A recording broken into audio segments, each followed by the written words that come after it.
आज की क्लास में हम आपके सेकेंड ग्रेड का जो ग्रेजुएशन वाला पार्ट है उसका एक बहुत ही इम्पॉर्टेंट चैप्टर जो है लेकर के आए हैं, जो है phrase analysis in terms of MHM।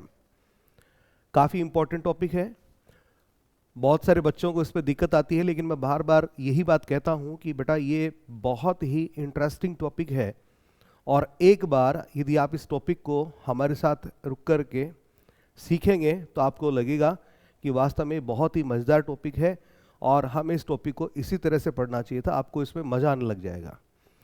ठीक है, तो चलिए बातें ज़्यादा नहीं, काम शुरू करते हैं। टाइटल आपके सामने, phrase analysis in terms of MHM। ठीक है, चलिए शुरू करते हैं, सिलसिलेवार तरीके से शुरू करेंगे। कुछ बेसिक चीज़ें जो हैं आपको इसमें पहले पढ़नी रहेंगी। पहले तो अपन जो इंग्लिश ग्रामर की जो लैंग्वेज हायरार्की है हम उसके बारे में बात करेंगे, जिसमें भाषा की सबसे छोटी इकाई से लेकर के सबसे बड़ी इकाई जो है उसके बारे में भी हम जानेंगे। और फिर जिस फ्रेज एनालिसिस को हम पढ़ने जा रहे हैं उस फ्रेज का कद जो है वो कहाँ आता है उस हायरार्की में, वो भी हम देखेंगे। ठीक है, तो सबसे पहले हम बात कर रहे हैं हायरार्की ऑफ इंग्लिश ग्रामर की, जिसमें स्ट्रक्चर्ड लेवल्स हमें देखने को मिलते हैं लैंग्वेज के, जिसमें हम लैंग्वेज की सबसे छोटी इकाई से लेकर के सबसे बड़ी इकाई की बात करेंगे। तो पहले आप इसको समझिएगा। इंग्लिश ग्रामर में जो लैंग्वेज हायरार्की तैयार होती है उसमें सबसे ऊंचे पायदान के ऊपर आपके सामने आता है डिस्कोर्स या टेक्स्ट। ठीक है, फिर उससे निचले पायदान पे सेंटेंस होता है, फिर उससे निचले पायदान पे क्लास, क्लास से नीचे होता है फ्रेज, और इस टॉपिकों में पढ़ना है। फिर होता है वर्ड, और फिर मॉर्फीम, और मॉर्फीम से नीचे फिर आता है फनीम। क्लियर? ये आपकी लैंग्वेज हायरार्की है। एक बार फिर से देख लीजिए, डिस्कोर्स या टेक्स्ट, जिसमें आपकी स्टोरीज, कॉन्वर्सेशंस, एसेज, पैराग्राफ आते हैं। सेंटेंस, ठीक है, class, phrase, word, morpheme and phoneme, ये क्या होते हैं थोड़ी थोड़ी जानकारी इनके बारे में भी हम आपको दे देता हूं। पहले देख लीजिए डिस्कोर्स क्या है। डिस्कोर्स का मतलब है a series of sentences that together create a cohesive spoken or written communication. यानी बहुत सारे सेंटेंस इकट्ठे जो क्या करते हैं, स्पोकन या रिटन कम्युनिकेशन जो है उसको जाहिर करते हैं। इसमें आपके कॉन्वर्सेशंस भी आ जाते हैं, एसेज, स्पीचेस, पैराग्राफ्स, स्टोरीज, है ना, ये सारी इसी के पार्ट होते हैं, डिस्कोर्स के पास पार्ट होते हैं। ठीक है, इनको आप कनेक्टेड सेंटेंस भी कह सकते हैं। फिर इसके बाद में हम बात करते हैं सेंटेंस की। थोड़ी थोड़ी जानकारी दे रहा हूँ बेटा यहाँ पे, क्योंकि हमारा जो मूल टॉपिक है वो है फ्रेज एनालिसिस। ठीक है, तो हम वहाँ तक पहुँचेंगे और फिर फ्रेज के बारे में जानकारी लेंगे। फिलहाल हम बात कर रहे हैं सेंटेंस की। सेंटेंस जो कि अपने आप में कंप्लीट थॉट को जाहिर करता है। ठीक है, और इसकी शाब्दिक परिभाषा की बात करें तो परिभाषा क्या होती है, अ ग्रुप ऑफ वर्ड्स, अर्थात शब्दों का वह समूह है दैट मेक्स कंप्लीट सेंस, जिसका पूर्ण अर्थ निकलता हो, जिसमें कम से कम एक मैन क्लास जरूर हो। ठीक है, और क्लास का मतलब सब्जेक्ट और फाइनाइट वर्ब दोनों जरूर हो। सेंटेंस तीन तरह के होते हैं, सिंपल सेंटेंस, कंपाउंड सेंटेंस और कॉम्प्लेक्स सेंटेंस। ये अपन पहले भी पढ़ चुके हैं। फिर बारी आती क्लास की। क्लास का मतलब शब्दों का वह समूह है जिसमें एक सब्जेक्ट और एक फाइनाइट वर्ब एटलीस्ट अवेलेबल हो, है ना। तो अ group of words that contains a subject and a verb, और ये वर्ब कैसी है, फाइनाइट वर्ब।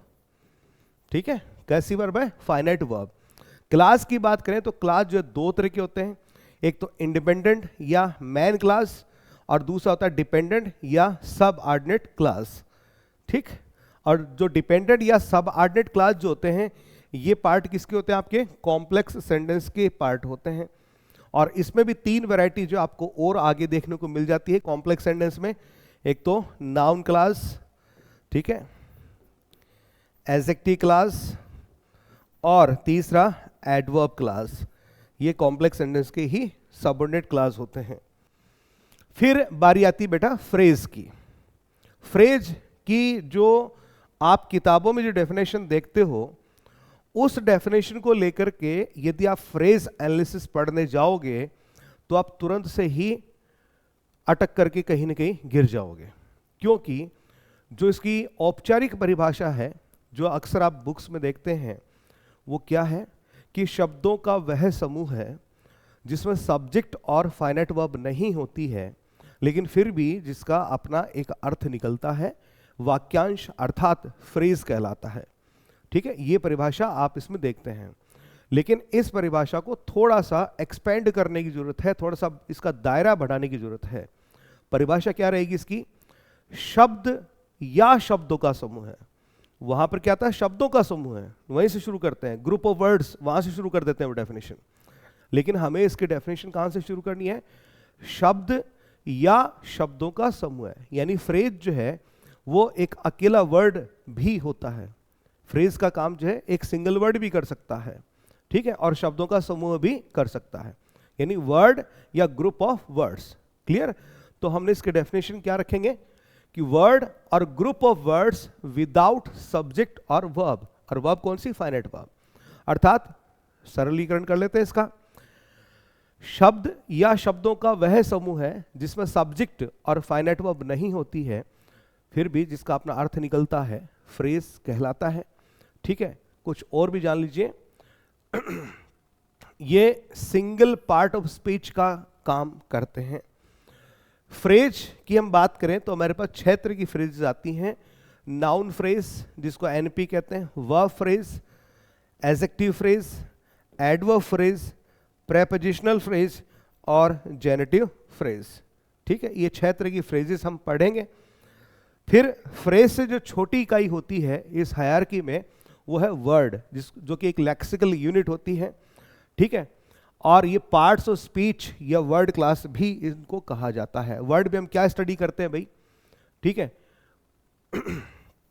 वर्ड में ही आपकी क्या आते हैं? आपके पार्ट्स ऑफ स्पीच आते हैं, नाउन, ठीक है,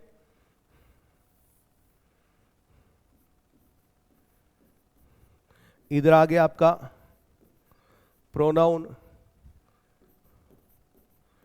verb, adjective, adverb, preposition, conjunction, interjection, है ना। ये 8 जो होते हैं आपके, हालांकि आजकल डिटर्मिनर्स जो हैं उनको भी इसमें ऐड करने लग गए हैं, है ना। तो इसको ट्रेडिशनली तो हम क्या कहते हैं? पार्ट्स ऑफ स्पीच कहते हैं। ये किस कैटेगरी में पढ़े जाते हैं? लेक्सिकल यूनिट के तौर पे वर्ड कैटेगरी में पढ़ा जाता है। ठीक है, प्रोफेसर जेस्फरसन जो है ये पार्ट्स ऑफ स्पीच को एक और नाम देते हैं, वो नाम क्या है? वर्ड क्लास, शब्दों की कक्षा।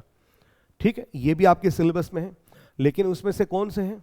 उसमें से केवल आपके 4 हैं। आरपीएससी ने पार्ट्स ऑफ स्पीच को आपके लिए सीमित कर दिया है। पार्ट्स ऑफ स्पीच को हम 2 भागों में बांटते हैं, ओपन क्लास कैटेगरी और close class category. Open class जो कैटेगरी है उसमें आपके नाउन, एडजेक्टिव, एडवर्ब और वर्ब, ये 4 इसमें इंक्लूड कर रखे हैं, और ये चारों किस में आते हैं? आपके ओपन क्लास कैटेगरी में आते हैं। ठीक है, बाकी जो 4 बच गए वो क्लोज क्लास आइटम कहलाते हैं, क्लोज क्लास कैटेगरी में आते हैं, वो आपके सिलेबस में नहीं रखे हैं। क्या नहीं रखे? ठीक है, प्रेपोजिशन, कंजंक्शन, इंटरजेक्शन, ठीक है, और प्रोनाउन। ठीक है, ये आपके पार्ट्स ऑफ स्पीच वाले पार्ट में से हटा दिए गए हैं। हालांकि प्रेपोजिशन जो है आगे अलग से आपके सिलेबस में डाल रखे हैं। ठीक है, तो ये तो हो गया वर्ड। फिर होता है मॉर्फीम। मॉर्फीम क्या है? किसी भाषा में उसकी सबसे छोटी मीनिंगफुल यूनिट, यानी द स्मॉलेस्ट मीनिंगफुल यूनिट क्या कहलाता है? मॉर्फीम कहलाता है। 2 तरह के होते हैं, फ्री मॉर्फीम अर्थात शब्द का वह स्वरूप जिसमें कुछ भी ऐड नहीं किया गया है, फ्री मॉर्फीम कहलाता है। फॉर एग्जाम्पल बुक, इसमें कुछ भी जुड़ा हुआ नहीं है। और दूसरा होता है बाउंड मॉर्फीम। ठीक है, जैसे आप जो इन्फ्लेक्शन यूज करते हैं, एस, ठीक है, ये प्रीफिक्स आप यूज करते हैं, अन, सफिक्सेस यूज करते हैं, ये इसी के पार्ट हैं। ठीक है, जैसे आपने अन जोड़ करके क्या बना दिया, अन, ठीक है, और हैप्पी जो कि एक फ्री मॉर्फीम है, ठीक है, उस पर आपने नेस जोड़ दिया, तो हालांकि यहाँ थोड़ा सा चेंज करना पड़ता है, ये लीजिए, तो इसमें ये फ्री हो गया, ये बाउंड हो गया, और ये भी बाउंड हो गया, ठीक है। तो दो तरह के इसमें क्या होते हैं आपके मॉर्फीम होते हैं, फ्री मॉर्फीम और बाउंड मॉर्फीम, ठीक। फिर मॉर्फीम के बाद में हम बात करते हैं फनीम की, अर्थात ये साउंड यूनिट से जुड़ा हुआ है, ठीक है। इसका मतलब होता है स्मॉलेस्ट यूनिट ऑफ साउंड। तो भाषा में हम यूं भी कह सकते हैं भाषा की सबसे छोटी इकाई जो है साउंड के नजरिए से क्या होती है, फनीम होती है, मीनिंग के नजरिए से मॉर्फीम होती है, ठीक है। तो smallest unit of sound phoneme को कहा जाता है, जैसे ब, प, ट, ए, ये सब क्या है, साउंड है। जैसे एक शब्द लिया BAT, ठीक है, आप देखिएगा ब ध्वनि, फिर ए ध्वनि और फिर ट ध्वनि, तो इसमें ब, फिर ए और फिर ट, ठीक है, ये सिम इंक्लूड है। फिर ये शब्द देखिए PAT, प, फिर अ और फिर ट, इसमें प, ए और ट, ये सबसे छोटी ध्वनि की इकाई है, इनसे नीचे या इनसे छोटी और कोई इकाई जो है इसमें अवेलेबल नहीं है। तो यहां तक हमने बेटा क्या देखा, यहां पर जो इंग्लिश ग्रामर की जो लैंग्वेज हायरार्की है उसको हमने स्टडी किया। इसमें जो सबसे बड़ी जो इकाई हमारे सामने निकल करके आती है वो कौन सी होती है, वो होती है आपकी डिस्कोर्स, ठीक है, फिर सेंटेंस, फिर क्लास, फिर फ्रेज, फिर वर्ड, फिर मॉर्फीम और देन फनीम। क्लियर? तो ये लैंग्वेज हायरार्की हमने यहां पर देख ली है। अब हम बात करेंगे हमारे टॉपिक की। ये टॉपिक से पहले का पूर्व ज्ञान था, आप ऐसे इसको समझ लीजिए। तो अब हम बात करेंगे किसकी, फ्रेज की बात शुरू करते हैं बेटा, फ्रेज की। ये जो लैंग्वेज हायरार्की है यहां पर फ्रेज का कद कहां आता है, देखिएगा यहां गौर से देखें, इस क्लास से नीचे कहां आता है, ये रहा फ्रेज, कहां आ रही है भैया, ये क्लास से जस्ट नीचे और वर्ड से ऊपर, यही बात अपन यहां लिखिए। It is a hierarchical rank that is below class and above word, जो क्लास से नीचे है और वर्ड से अबव है, ठीक है। एक बात अपन ये जान ली। अब वापस आ जाइए इस पे, हेलो हेलो। तो अब हम देखते हैं कि फ्रेज क्या है, what is a phrase. A phrase is a group of words, इसको थोड़ा सुधार कर लेते हैं। अ फ्रेज इज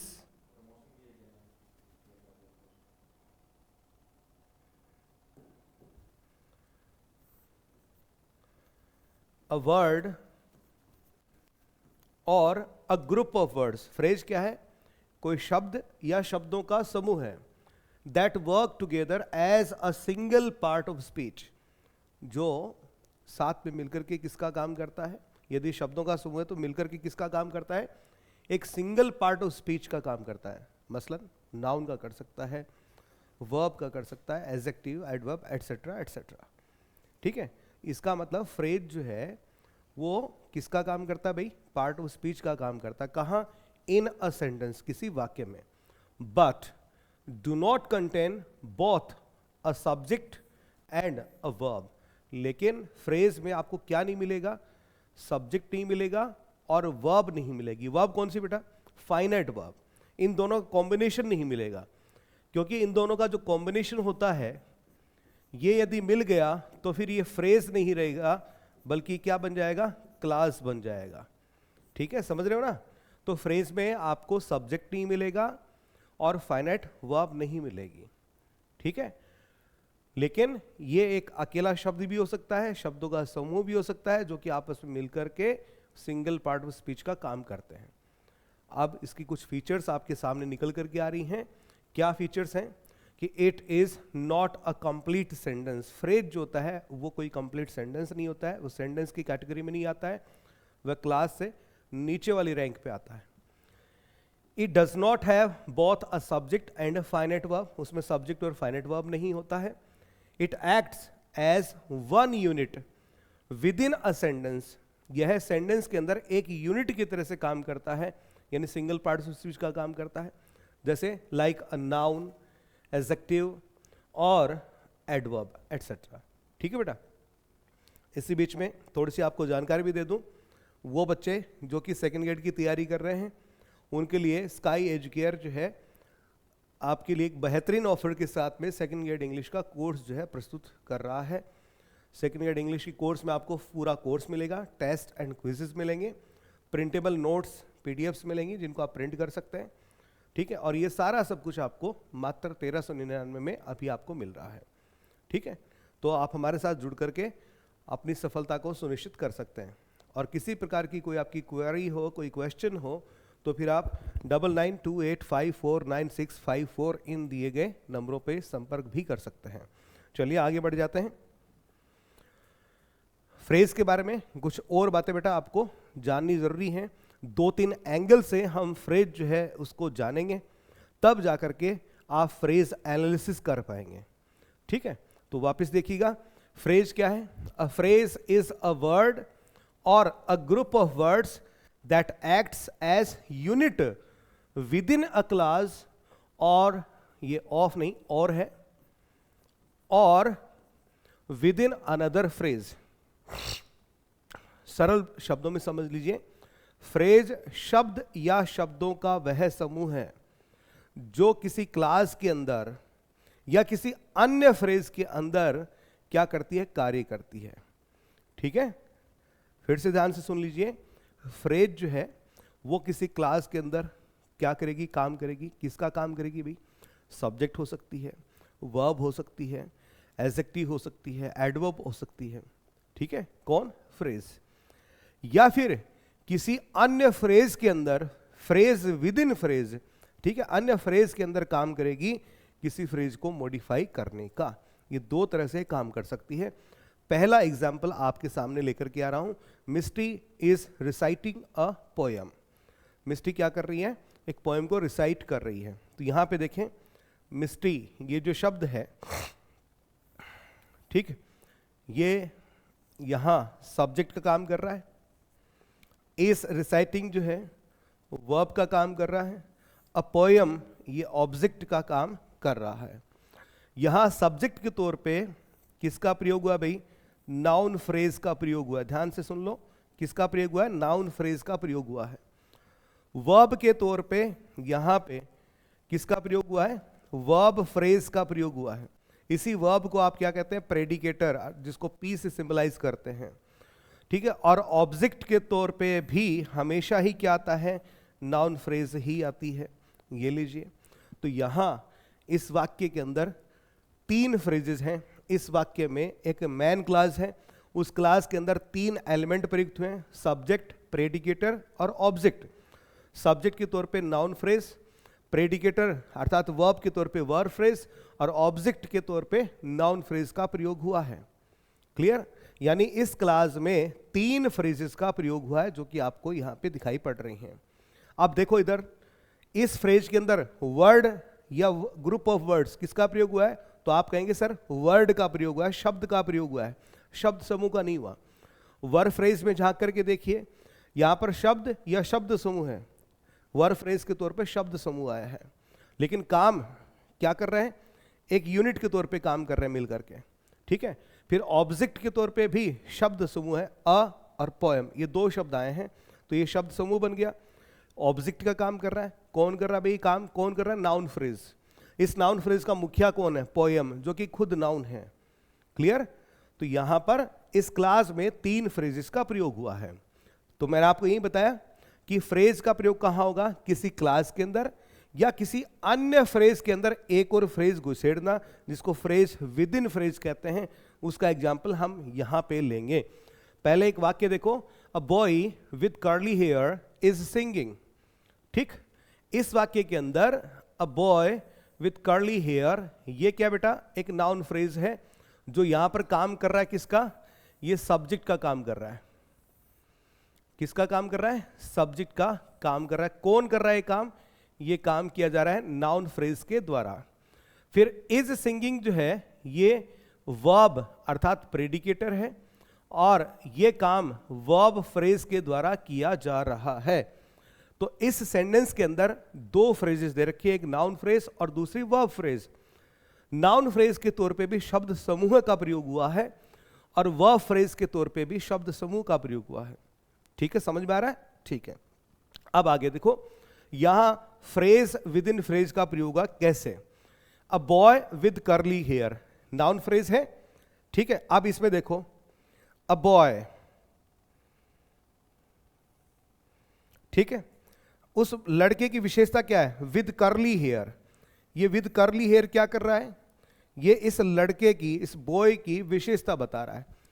ठीक है, ये आपका क्या है भैया, ये है मैन फ्रेज। ये क्या है, मैन फ्रेज। मैन फ्रेज जो होती है उसको यदि आप वाक्य से निकाल दोगे तो सेंटेंस का मीनिंग जो गड़बड़ हो जाएगा। लेकिन जो सबऑर्डिनेट क्लॉज है, सॉरी सबऑर्डिनेट फ्रेज जो है, फ्रेज विद इन फ्रेज जो है, अन्य फ्रेज जो है जो कि इसकी सबऑर्डिनेट की भूमिका में, अधीनस्थ की भूमिका में है, यदि इसको निकालोगे तो मीनिंग थोड़ा बहुत ही प्रभावित होगा लेकिन पूरी तरह से खत्म नहीं होगा। देखो ऐसे करके देखो, अ बॉय इज सिंगिंग, कुछ तो मीनिंग निकल रहा है, लेकिन अ बॉय जो कि मैन फ्रेज है इसको हटाओ और वाक्य से बनाओ, with curly hair is singing. क्या ये कोई वाक्य बना? नहीं। ठीक है, तो यहां पर विद कर्ली हेयर जो है यह एक सबऑर्डिनेट फ्रेज है। ठीक है, और काम क्या कर रही है, ये अपने से पहले आने वाली इस मैन फ्रेज की विशेषता बता रही है। ठीक, तो यहां पर इस मैन, ये मैन फ्रेज, इसमें बॉय शब्द क्या है, हेड है, और ए जो कि डिटर्मिनर है ये क्या है, प्री मॉडिफायर है, और विद कर्ली हेयर यह एक प्री पोजिशन से शुरू हो रहा है और कर्ली हेयर आगे नाउन दे रखा है, तो ये प्री पोजिशनल फ्रेज है और यहां पर मॉडिफायर का काम कर रहा है। ठीक है, तो यहां पर विद कर्ली हेयर जो कि प्री पोजिशनल फ्रेज है, ये क्या कर रही है बेटा, ये इस मैन फ्रेज के लिए सबऑर्डिनेट फ्रेज का काम कर रही है। यहां से लेकर के यहां तक ये पूरी की पूरी क्या है, नाउन फ्रेज है। इस नाउन फ्रेज के अंदर दो फ्रेज छुपी पड़ी है, ये आपकी मैन फ्रेज हो गई और ये इसकी अधीनस्थ फ्रेज सबऑर्डिनेट फ्रेज हो गई। तो यहां पर फ्रेज विद इन फ्रेज का प्रयोग हुआ कि नहीं हुआ? हुआ है। क्लियर? तो फ्रेज जो है वो कहां आएगी, किसी क्लास के अंदर, ठीक है, या फिर किसी अन्य फ्रेज के अंदर। ठीक है, और सबऑर्डिनेट फ्रेज जो है वो डायरेक्ट किसी सेंटेंस के या क्लास के कॉन्स्टिट्यूएंट जो होते हैं एस पी ओ सी ए, इनकी भूमिका कभी नहीं निभाएगी। ये दायित्व सिर्फ मैन फ्रेज का है। ठीक है, मैन फ्रेज क्या करती है, किसी क्लास के अंदर एस पी ओ सी ए उसकी भूमिका निभाती है। ठीक है, ये काम जो है सबऑर्डिनेट फ्रेज नहीं कर सकती। तो सबऑर्डिनेट फ्रेज केवल एक काम कर सकती है, ये मैन फ्रेज के लिए मॉडिफायर का काम कर सकती है, उसकी विशेषता बताने का काम कर सकती है, उसके लिए डिस्क्रिप्शन का काम कर सकती है। ठीक है, तो इसको डेस्क्रिप्टिव फ्रेज भी कभी कभी कह देते हैं बेटा। ठीक, अब याद रखें, किसी क्लास में जितने एलिमेंट्स होते हैं, एस पी ओ सी, ये क्लास एलिमेंट्स हैं। ठीक है, तो किसी क्लास में जितने एलिमेंट्स होते हैं उसमें उतने ही मैन फ्रेज होती हैं, ये भी याद कर लेना, बहुत इंपॉर्टेंट चीज है आपके लिए। अब देखो ये सेंटेंस मैंने लिया है, कुछ गैप देकर के मैंने इसको लिखा ताकि मैं इसमें कुछ लिख पाऊं आपके लिए। ठीक है, ये क्लास है, मैन क्लास ले लीजिए इसको। सेंटेंस है, सिंपल सेंटेंस, उसमें मैन क्लास हो गया। आई यहां पर क्या बेटा, सब्जेक्ट है। मेट क्या है, वर्ब है। राम इस वर्ब के लिए ऑब्जेक्ट है। और यस्टरडे ये यहां पर क्या है, एडवर्बियल है। क्या बेटा, एडवर्बियल है। ठीक है, इसे आप वी कह दो चाहे पी कह दो, एक ही बात है। वर्ब कह दो, प्रेडिकेटर कह दो। अब यहां पर मैंने क्या कहा कि किसी क्लास में जितने एलिमेंट्स होते हैं उसमें उतनी ही मैन फ्रेजेस होती हैं। ठीक है। जो सबऑर्डिनेट फ्रेज होती हैं वो ना तो नाउन फ्रेज हो सकती है, एडजेक्टिव फ्रेज, एडवर्ब फ्रेज, है ना, ये इत्यादि इत्यादि नहीं होगी, है ना। वो यहां पे आप चेक करें एक बार, यहां सब्जेक्ट के तौर पे क्या है, नाउन फ्रेज, ध्यान से दें, क्या है भाई, नाउन फ्रेज। इस नाउन फ्रेज में मुखिया कौन है, प्रोनाउन। तो किसी के मन में यह नहीं होना चाहिए कि सर नाउन फ्रेज आई है तो उसमें नाउन क्यों नहीं आया, ये कोई जरूरी नहीं है। नाउन फ्रेज का मुखिया प्रोनाउन भी होता है, हेड जो है उसका वो प्रोनाउन भी होता है, आगे विस्तार से बताऊंगा, इनकी फंक्शंस इनकी बात करेंगे तब। वर्ब फ्रेज, ये क्या है, वर्ब फ्रेज। फिर चलो ऑब्जेक्ट, ऑब्जेक्ट के रूप में हमेशा ही क्या आएगी, नाउन फ्रेज आएगी। फिर यस्टरडे, ठीक है, ये आ गया आपका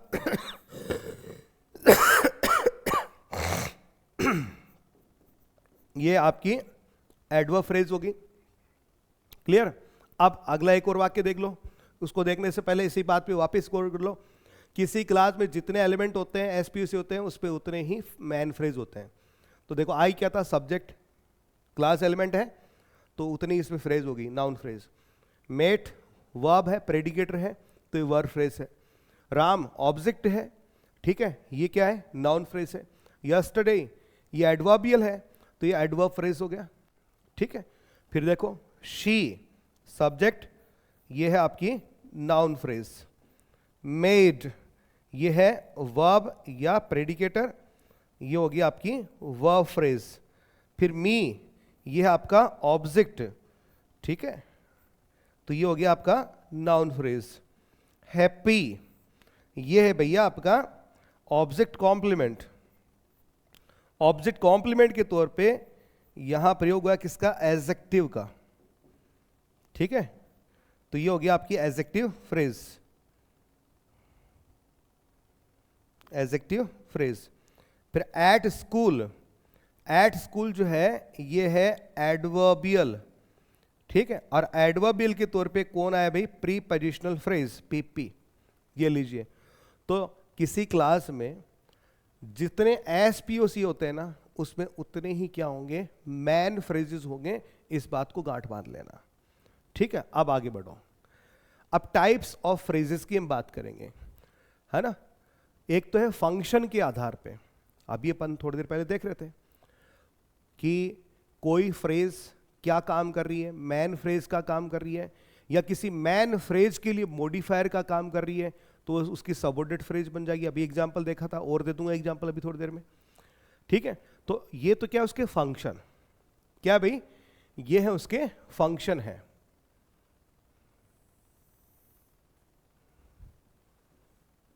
ठीक है।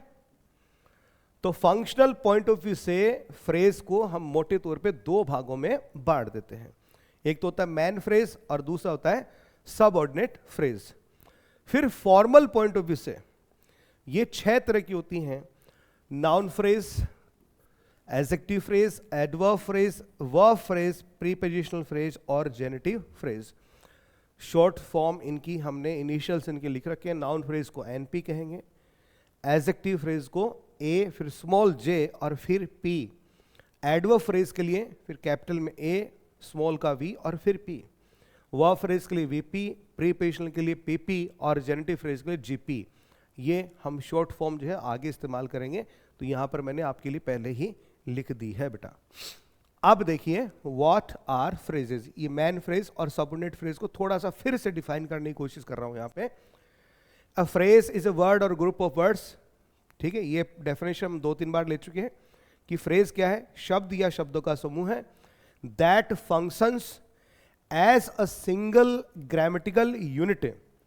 कि फ्रेज क्या है, शब्द या शब्दों का समूह है जो कि सिंगल ग्रामेटिकल यूनिट का काम करता है, but does not contain a subject and a finite verb, लेकिन जिसमें सब्जेक्ट और फाइनाइट वर्ब नहीं होता है, ठीक है। फंक्शन के हिसाब से हम दो भागों में मैन फ्रेजेस को बांटते हैं, तो दो भागों में फ्रेजेस को बांटते हैं, मैन फ्रेज और सबऑर्डिनेट फ्रेज।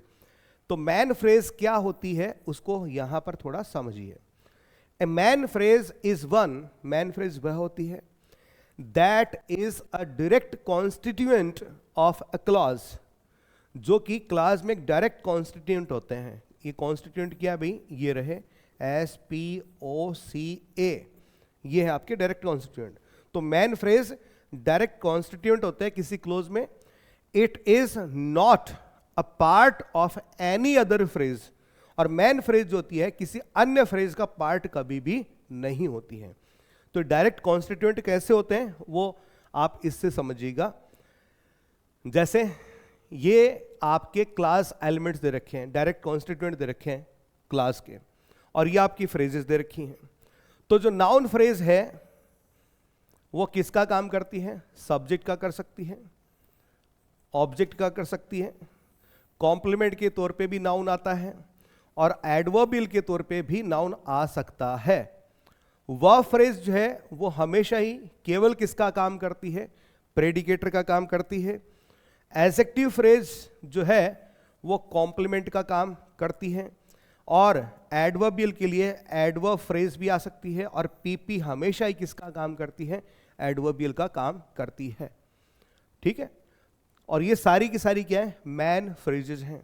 तो मैन फ्रेजेज जो हैं वो क्या करती हैं, डायरेक्ट कॉन्स्टिट्यूएंट होती हैं किसी क्लास के अंदर, अर्थात SPOCA, इनमें से कुछ ना कुछ वो पक्की होंगी। सबसे ज्यादा फंक्शन किसके निकल करके आ रहे हैं, सबसे ज्यादा निकल करके आ रहे हैं नाउन फ्रेज के। नाउन फ्रेज सब्जेक्ट का काम भी कर सकता है, ऑब्जेक्ट का भी कर सकता है, कॉम्प्लीमेंट के तौर पे भी नाउन आता है, और एडवर्बियल के तौर पे भी आ सकता है। ठीक है, अब आगे बढ़ो। ये तो बात रही मैन फ्रेज की। अब हम बात करते हैं सब ऑर्डिनेट फ्रेज की। तो अ सब ordinate phrase is a phrase that functions with in another phrase, जो किसी अन्य फ्रेज के अंदर जाकर के काम करती है, और काम भी किसका, मॉडिफायर का। ठीक है, मैन फ्रेज से पहले आके इसको मॉडिफाई कर रही है तो प्री मॉडिफायर है, और मैन फ्रेज के बाद आकर के उसको मॉडिफाई कर रही है तो उसके लिए पोस्ट मॉडिफायर है। ठीक है, तो एक्टिंग एज ए मॉडिफायर, इसका काम मॉडिफायर का होता है, या तो प्री मॉडिफायर या फिर पोस्ट मॉडिफायर, दोनों में से एक का काम करती है सबऑर्डिनेट फ्रेज। एग्जाम्पल देखेंगे। Man noun phrase with a subordinate prepositional phrase, जो कि पोस्ट मॉडिफायर की भूमिका में है। यानी मैं आपको जो एग्जाम्पल दे रहा हूं, एक नाउन फ्रेज का एग्जाम्पल ले रहा हूं जिसमें नाउन फ्रेज मैन फ्रेज की भूमिका में है, और प्रीपोजिशनल फ्रेज जो है पोस्ट मॉडिफायर की भूमिका में आपको देखने को मिलेगी। सेंटेंस जो मैंने लिया है वो ये रहा, the bride of the air apparent arrived. जो एयर अपरेंट है उसकी जो ब्राइड है, दुल्हन है, वो आ गई है। ये वाक्य है। ठीक है, इसमें नाउन फ्रेज यहां पे देखो, पूरा सेंटेंस देखो, the bride of the air apparent, ये नाउन फ्रेज है। अराइव्ड ये इसमें वर्ब फ्रेज है। क्लियर, ये तो क्या भाई, नाउन फ्रेज, और ये वर्ब फ्रेज। अब चलो नाउन फ्रेज को नीचे लेकर के आता है। The bride of the heir apparent, ये क्या है, नाउन फ्रेज है। अब इसके अंदर देखो, द ब्राइड, ब्राइड किसकी, ऑफ द एयर अपरेंट, ये क्या है, ऑफ। ऑफ क्या भैया, प्रीपोजिशन। ठीक है, the air apparent, the air apparent. Clear, ये क्या है, पूरी की पूरी प्रीपोजिशनल फ्रेज। प्रीपोजिशनल फ्रेज का स्ट्रक्चर क्या होता है, स्ट्रक्चर देखो इसका, पहले कोई प्रीपोजिशन आएगी, ठीक है, फिर उसके बाद में कोई इसमें नाउन फ्रेज जुड़ी हुई होगी, और इन दोनों को मिला करके हम इसको नाम देंगे पीपी, अर्थात प्रीपोजिशनल फ्रेज। तो ये देखो प्रीपोजिशन आ गई यहां पे, ठीक है, और फिर यहां पर क्या दे रखा है, एक नाउन फ्रेज दे रखी है। तो ये दोनों मिलकर के ये क्या बन गए भैया, पीपी। यहां पर पीपी का मतलब प्रीपोजिशनल फ्रेज से है। तो ऊपर हमने ये जो फ्रेज ली है, the bride of the air apparent, इसमें द ब्राइड जो मैन फ्रेज है, इसमें ऑफ द एयर अपरेंट क्या कर रहा है, इस ब्राइड की विशेषता बता रही है। ब्राइड किसकी है, ऑफ द एयर अपरेंट की है।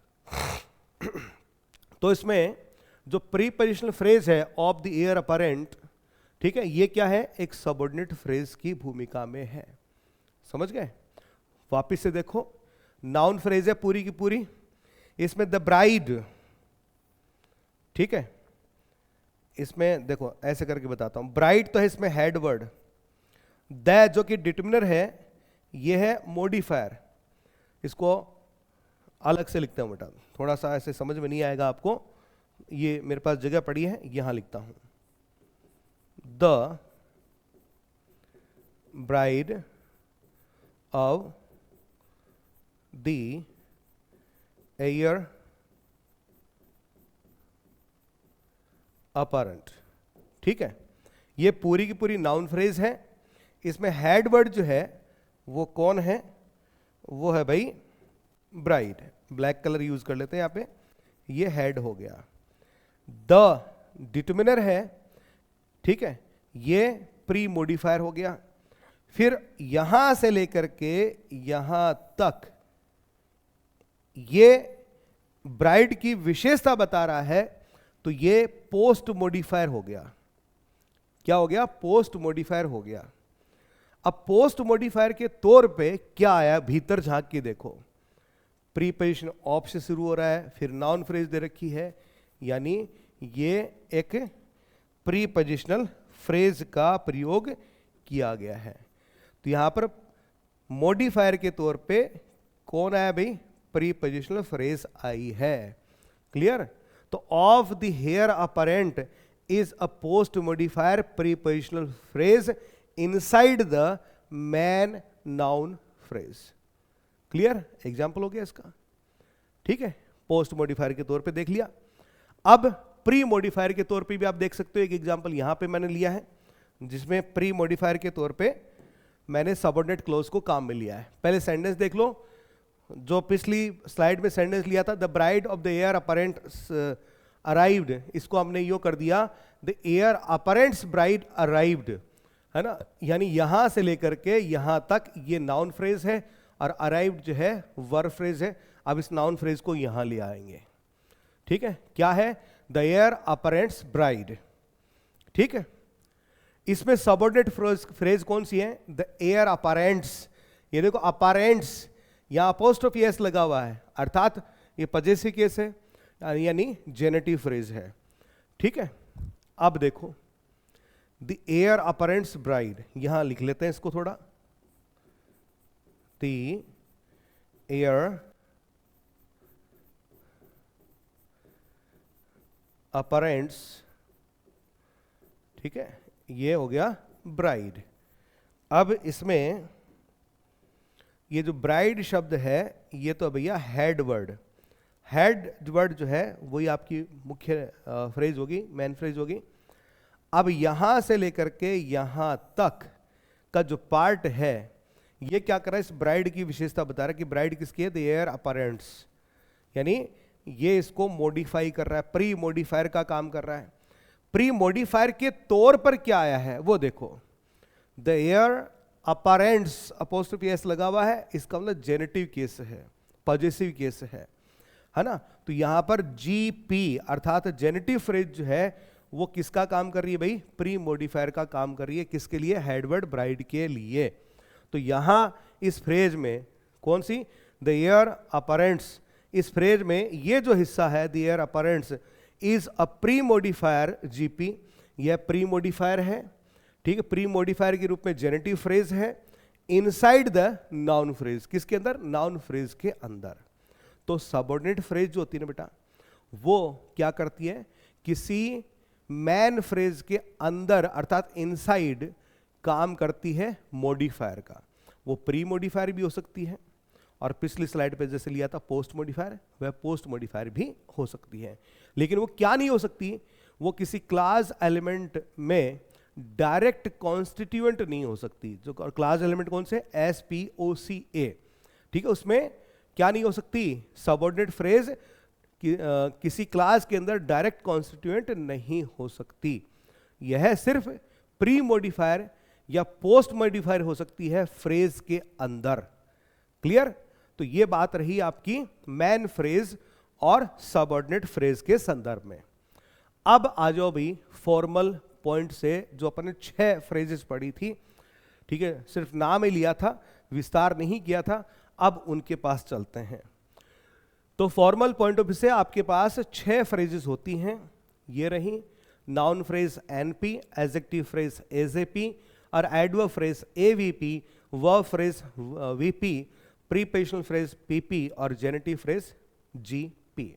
तो इस तरह से हम देखते हैं कि हमारे पास 6 क्लासेस ऑफ फ्रेज है, अर्थात 6 तरह की फ्रेजेस हमारे सामने आती हैं इंग्लिश में। These can be grouped based on their structure and function। हम क्या कर सकते हैं, इनके स्ट्रक्चर, इनके फंक्शन, इनके आधार पे इनका समूह बना सकते हैं। तो समूह कैसे बनाएंगे? ये जो प्रारंभ की जो 3 फ्रेजेज हैं, ठीक है, अर्थात नाउन फ्रेज, एडजेक्टिव फ्रेज और एडवर्ब फ्रेज, इनको हम एक साथ एक समूह में रख सकते हैं। क्यों रख सकते हैं? क्योंकि इनका जो स्ट्रक्चर होता है, तीनों का स्ट्रक्चर सेम होता है, और वो स्ट्रक्चर क्या है? M H M. ठीक है, कैसे वो आगे जानते हैं, आ जाओ। इन 6 फॉर्मल फ्रेजेस में से नाउन फ्रेज, एडजेक्टिव फ्रेज तथा एडवर्ब फ्रेज का बेसिक स्ट्रक्चर सेम होता है। और वो बेटा बेसिक स्ट्रक्चर क्या है? वो ये रहा, एम एच एम। और यहां गौर से देखिए, एम के ऊपर, ये जो एम ऐसे लिखा हुआ है, इसके ऊपर छोटा सा एन ऐसे लिखा है, दिख रहा होगा ना आपको, छोटा सा एन दिख रहा होगा। ये जो एन जो है ना, इसको अपन एक्चुअली बोलते हैं सुपरस्क्रिप्शन। क्या बोलते हैं? सुपरस्क्रिप्शन बोलते हैं। जिसका मतलब क्या है? जिसका मतलब ये है कि एम यानी मॉडिफायर, और उसके ऊपर आपने एन लगा दिया। एन का मतलब नंबर, संख्या, अर्थात इन मॉडिफायर की संख्या जो है वो 1 या अधिक हो सकती है, इसका मतलब ये है। समझ गए? लेकिन कई जगह हम यहाँ पर एन के एम के ऊपर, मॉडिफायर के ऊपर एन जो सुपरस्क्रिप्ट है, एन नहीं लगा करके कई बार क्या लगा दिया जाता है? केवल स्टार लगा दिया जाता है। तो स्टार का भी वही महत्व है, वही अर्थ है जो एन का है। ठीक है, तो इसमें कोई कंफ्यूज होने वाली बात नहीं है, ध्यान रखिएगा। फिर एम को हमने देखो एक अलग तरह के ब्रैकेट में रख रखा है। इस ब्रैकेट का भी विशेष महत्व है। इसका मतलब यह है कि यहां पर किसी भी फ्रेज में, ठीक है, जो हेड मुख्य है, मुखिया जो है, उसका होना जरूरी है। अर्थात बिना हेड के कोई फ्रेज नहीं होगी। ठीक है, लेकिन ये जो मॉडिफायर है जो विद इन ब्रैकेट लिखे हुए हैं, इसका मतलब ये ऑप्शनल है, ये हो भी सकते हैं और नहीं भी, इसका मतलब ये होता है। ठीक है, तो अब आगे देखो, मॉडिफायर्स इन अ फ्रेज। तो पहले तो जो सुपरस्क्रिप्ट एन था उसके के बारे में मैंने यहां लिख दिया है। द सुपरस्क्रिप्ट एन, है ना, indicates that a phrase can have 1 और मोर मॉडिफायर्स, कि किसी फ्रेज में 1 या अधिक मॉडिफायर हो सकते हैं। ठीक है, every phrase must have a head, और फ्रेज के अंदर हेड का होना अत्यावश्यक है, बहुत ही जरूरी है। ठीक है, लेकिन मॉडिफायर जो होते हैं वो क्या होते हैं? ऑप्शनल होते हैं, उनका होना जरूरी नहीं है। फिर नंबर 3, तीसरी बात, modifiers can occur in 2 positions. Modifier 2 जगह आ सकते हैं। एक तो प्री मॉडिफायर जो कि हेड से पहले आता है, और पोस्ट मॉडिफायर जो कि आफ्टर द हेड वर्ड आता है। फॉर एग्जाम्पल, यहां मैंने एक नाउन फ्रेज लिया है, ऑफुल वेदर। ठीक है, बड़ा ऑफुल वेदर है, बड़ा ऑफुल मौसम है।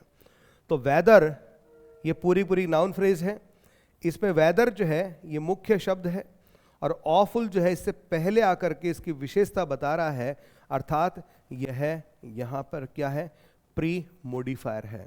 तो इस नाउन फ्रेज का स्ट्रक्चर क्या बना? M H. क्या स्ट्रक्चर बना? एम एच, ये स्ट्रक्चर बना। जरूरी नहीं है कि इसके बाद में आगे भी कोई पोस्ट मॉडिफायर आए। ठीक है, फिर दूसरा देखो, समथिंग ऑफुल, ये भी नाउन फ्रेज है। यहां पर ये जो कंपाउंड प्रोनाउन है, यहां पर ये क्या है? हेड की भूमिका में है। और ऑफुल क्या कर रहा है? ये बाद में आकर के इसकी विशेषता बता रहा है, अर्थात पोस्ट मॉडिफायर का काम कर रहा है। ठीक है, क्लियर? तो इसका स्ट्रक्चर क्या हुआ? H M, H M. अच्छा एक चीज और, पोस्ट मॉडिफायर जो है शब्द, इस पोस्ट मॉडिफायर के लिए एक और शब्द का इस्तेमाल भी किया जाता रहा है, और वो शब्द क्या है? Qualifier, qualifier. ठीक है, तो पोस्ट मॉडिफायर को क्वालिफायर भी कह दिया जाता है। तो ध्यान रख लेना, क्या पता कहीं इस तरह की शब्दावली का प्रयोग हो जाए, कहीं आप चूक जाओ, इसलिए बता दिया आपको। ठीक है, फिर देखो यहां पर 3 फ्रेजेस की मैंने विशेषता बता दी आपको, नाउन फ्रेज, एडजेक्टिव फ्रेज और एडवर्ब फ्रेज। तीनों इस रूप में समान है, इसलिए हम इनको एक ग्रुप में रख रहे हैं। और समानता का आधार क्या है कि इनका जो बेसिक स्ट्रक्चर है वो एक है, एम एच एम। अर्थात इन तीनों ही फ्रेजेस में इस स्ट्रक्चर को फॉलो किया जा सकता है। यानी जो बाकी की 3 बच गई, कौन सी? प्रीपोजिशनल फ्रेज, जेनेटिव फ्रेज और वर्ब फ्रेज, उसमें एमएचएम स्ट्रक्चर को फॉलो नहीं किया जा सकता। इसका मतलब ये है, तो याद रख लीजिएगा इस बात को। अब देखें, हम आगे 2 फ्रेजेस को एक अलग ग्रुप में ले आते हैं, जिसमें से कौन कौन सी हैं? प्रीपोजिशनल फ्रेजेस और genitive phrases can be viewed as noun phrases. इसका मतलब यह है कि जो प्रीपोजिशनल फ्रेज है और जो जेनेटिव फ्रेज है, हम उनको नाउन फ्रेज के तौर पे भी देख सकते हैं। अर्थात वो एक तरह से नाउन फ्रेज ही है, ये कहा जा रहा है। कैसे? विद एन एडिशनल पार्टिकल और मार्कर अटैच्ड टू देम। अर्थात इसका कहने का मतलब यह है कि जो प्रीपोजिशनल फ्रेज है, जो जेनेटिव फ्रेज है, वो एक तरह से नाउन फ्रेज ही है, बस उनमें कोई एक अतिरिक्त पार्टिकल या मार्कर या सूचक चिन्ह जोड़ दिया गया है। जैसे प्रीपोजिशनल फ्रेजेस की बात करें तो a preposition is added before the noun phrase. Prepositional phrase क्या है कि पहले तो आप ले आओ, शुरुआत में प्रीपोजिशन जोड़ दो, ठीक है, और प्रीपोजिशन के बाद में नाउन फ्रेज ले आओ, तो यहां दोनों मिलकर के फिर प्रीपोजिशनल फ्रेज बनते हैं। तो कहना क्या चाह रहे हैं कि यह भी एक नाउन फ्रेज ही है एक तरह से, बस इसके शुरुआत में क्या जोड़ दिया गया है? प्रीपोजिशन जोड़ दिया गया है। बिल्कुल सही बात है। फिर दूसरी बात लागू होती है जेनेटिव फ्रेज पे। इसमें जेनेटिव मार्कर, जेनेटिव का मतलब बेटा पजेसिव, ठीक है, पजेसिव। तो पजेसिव मार्कर, मार्कर में सूचक शब्द। अब पजेसिव का सूचक शब्द क्या है? अपोस्ट्रोफी एस, ठीक है। तो जेनेटिव फ्रेज जो है उसमें क्या जोड़ दिया जाता है? कई बार अपोस्ट्रोफी एस या कई बार केवल ही apostrophe is added after the noun phrase. यानी इसका स्ट्रक्चर कैसे होगा? यह है कोई नाउन फ्रेज और उस नाउन फ्रेज के अंत में आपने क्या कर दिया? अपोस्ट्रोफी एस जोड़ दिया, अर्थात पजेशन का चिन्ह जोड़ दिया, तो फिर ये बन गई जेनेटिव फ्रेज, जीपी। लेकिन इसमें भी देखो क्या है, नाउन फ्रेज है कि नहीं है? है। इसको मिलाकर के फिर क्या बना है? जेनेटिव फ्रेज बना है, ठीक है। जैसे फॉर एग्जाम्पल वाक्य देता हूं, आई वेंट टू अंकल्स, कि कहां गया था? काका और गया हा, यानी चाचा जी की गया था। तो ये देखो अंकल्स, ये देखो ये क्या है? अंकल नाउन है और उसके बाद में अपोस्ट्रोफी एस जुड़ा हुआ है, ये जेनेटिव फ्रेज है, ठीक है, जेनेटिव फ्रेज है। तो कहना ये चाह रहे हैं कि जो प्रीपोजिशनल फ्रेज है और जेनेटिव फ्रेज है, एक तरह से उनके अंदर स्ट्रक्चर जो है वो किसका है? नाउन फ्रेज का ही है। बस प्रीपोजिशनल फ्रेज में तो नाउन फ्रेज के प्रारंभ में एक प्रीपोजिशन रख दी जाती है, और जेनेटिव फ्रेज में क्या होता है? नाउन फ्रेज के अंत में अपोस्ट्रोफी एस जोड़ दिया जाता है। बस इतना ही अंतर है, बाकी का ये नाउन फ्रेज ही है, ठीक है, बात सही भी है।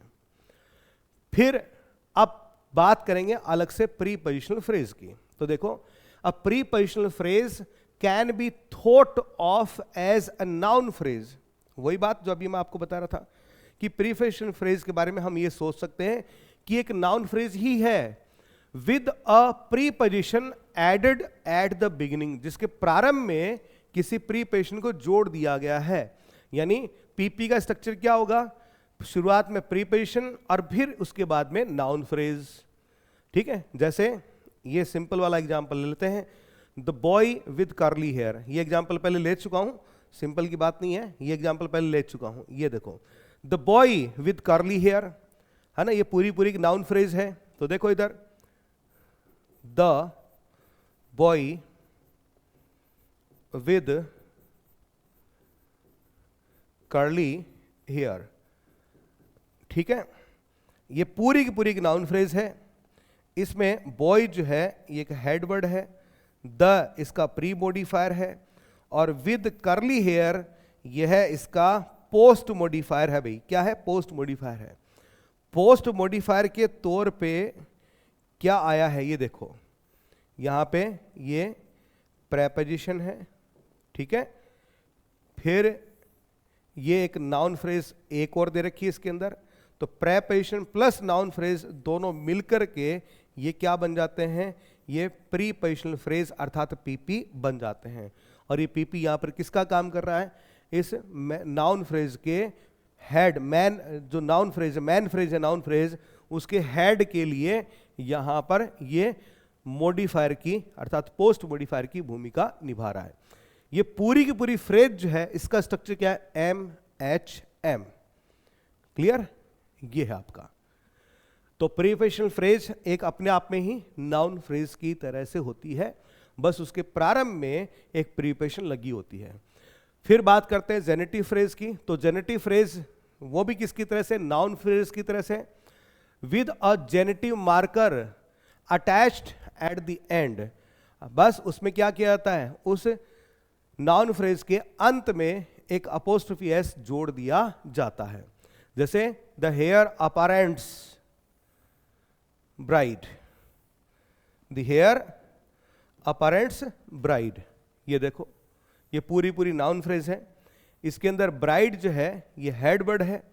ठीक है, इससे पहले ये देखो, द हेयर अपरेंट, फिर अपोस्ट्रोफी एस जोड़ दिया गया। ये रहा, इस यदि इस अपोस्ट्रोफी एस को निकाल दिया जाए तो ये भी अपने आप में क्या है, नाउन फ्रेज है। लेकिन अभी क्या बन गई, अपोस्ट्रोफी एस लगाते ही ये जेनेटिव फ्रेज बन गई। तो जेनेटिव फ्रेज का स्ट्रक्चर क्या बताया, नाउन फ्रेज, और उसमें क्या जोड़ दिया जाए, उसमें जोड़ दिया जाए अपोस्ट्रोफी एस, तो ये बन जाएगी जेनेटिव फ्रेज। ठीक है, इसके अंदर ये जो जेनेटिव मार्कर है, कौन सा भी generative marker, apostrophe S, it behaves like a suffix.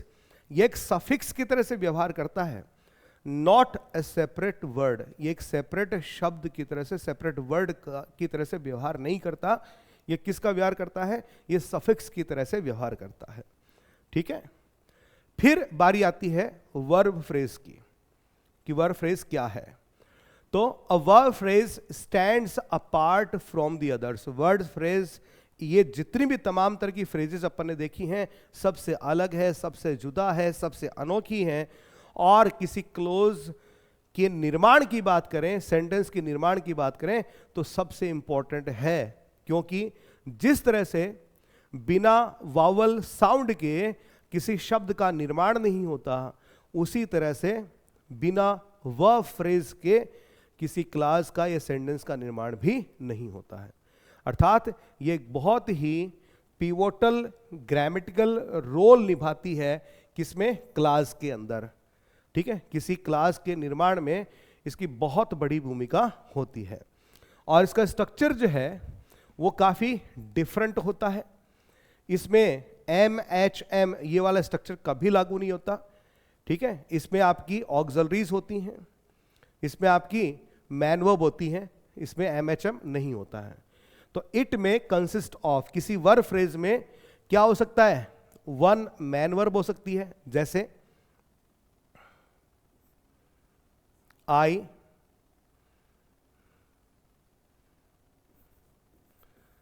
Read the book, मैंने बुक को पढ़ा। रेड यहां पर क्या है भैया, वर्ब फ्रेज। वर्ब फ्रेज के तौर पे यहां पर क्या है, सीधी मैन वर्ब भी दे रखी है। और a chain of auxiliaries plus main verb, और मैक्सिमम क्या हो सकता है, chain of auxiliaries plus main verb. ठीक है, ऐसे भी हो सकता है, जैसे शुड हैव बीन गोइंग, ठीक, इसी वाक्य से वर्ब फ्रेज को यहां लिया है। इसमें देखो शुड क्या है, ऑक्सिलरी है, हैव क्या है, ऑक्सिलरी है, बीन भी क्या है, ऑक्सिलरी है, और गोइंग क्या है भाई, ये मैन वर्ब है। तो किसी वर्ब फ्रेज का स्ट्रक्चर क्या हो सकता है, अकेला मैन वर्ब हो सकता है, ठीक है, या ऑक्सिलरी प्लस ऑक्सिलरी है ना, प्लस मैन वर्ब हो सकता है। ऑक्सिलरीज की संख्या जो है वो कितनी हो सकती है, वो 3 हो सकती है, कुछ मामलों में 4 हो जाती है, कुछ 1 में, है ना, लेकिन 3 तो हो ही सकती हैं। तो ये आपकी वर्ब फ्रेज। ये जो सारी बातें अपन ने देखी उसका सारांश यहाँ पर मैं आपको एक बार दे रहा हूँ। ठीक है, हमने noun phrase, adjective phrase, adverb phrase, preposition phrase, generative phrase और वर्ब फ्रेज को पढ़ा है। अभी तक सिर्फ जानकारी लिए, इंट्रोडक्शन लिया है, उसका एनालिसिस अभी तक मैंने नहीं किया है।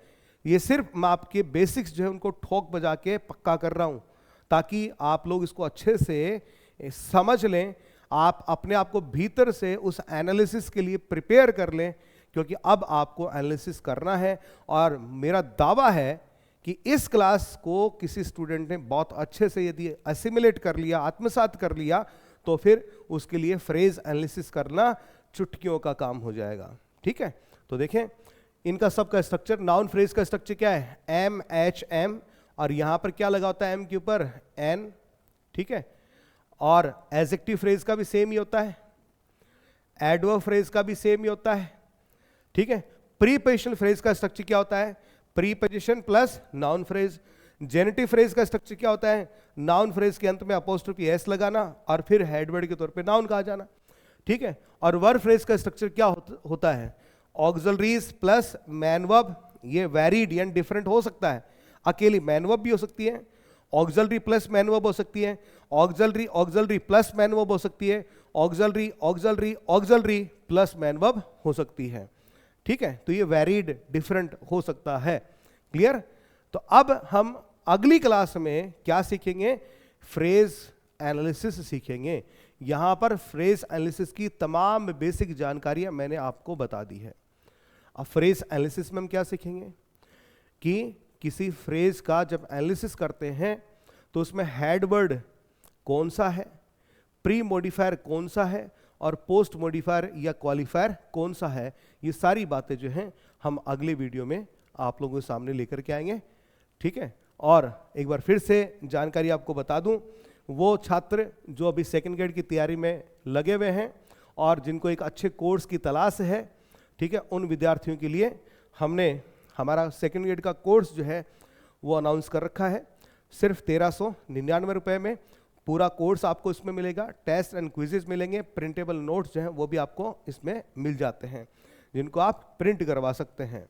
ठीक है, ये सारी चीज़ें जो है मात्र 1399 रुपये में हम आपको अवेलेबल करवा रहे हैं। फर्स्ट ग्रेड का जो कोर्स हमारा रहा उसमें आप लोगों ने भरपूर प्यार दिखाया और उसके लिए हम भी बहुत ही आप लोगों के आभारी हैं। तो आप लोग हमारे साथ मिलिए और अपनी सफलता को सुनिश्चित कीजिए। और यदि आपके पास किसी तरह कोई क्वेरी हो, कोई क्वेश्चन हो, कोई समस्या भी हो, तो आप हमारे इन दिए गए नंबर पे जो कि 9928549654 हैं, आप इन पे संपर्क कर सकते हैं। तो चलिए अगली क्लास में फिर से आपसे मुलाकात करूंगा, तब तक के लिए इजाज़त दीजिए। बहुत बहुत धन्यवाद, थैंक यू।